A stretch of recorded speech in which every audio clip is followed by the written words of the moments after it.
Men anu Nodirbek To'ychiyevga PFL nomidan rahmat aytaman. Andijon klubi rahbariyatiga. Andijonda bilasizlarmi, Vodiyning 3 ta klubi bilan solishtirganda bu yil eng to'g'ri narsa nima bo'ldi? Birinchidan bitta homiy biriktirildi. U futbolga qiziqadigan odam keldi-da. O'zi bivshiy futbolist keldi. Smetalarda boshqa masalalarni to'g'rilab berdi. O'sha Jur'at Quvvat familiyasi fan klubga Andijon har bitta o'yiniga pul ajratiladi, bilasizlarmi?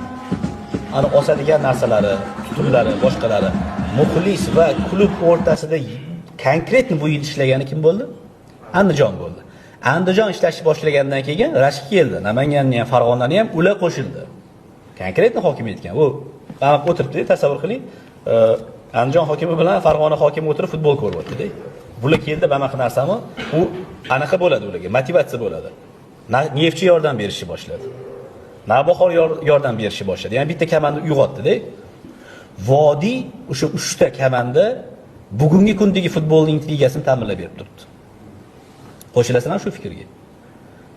Muammolari ko'pdir, boshqa ko'pdir, lekin 3 ta o'sha tomon bugungi Superligani anaqasini ushlab turibdi-da.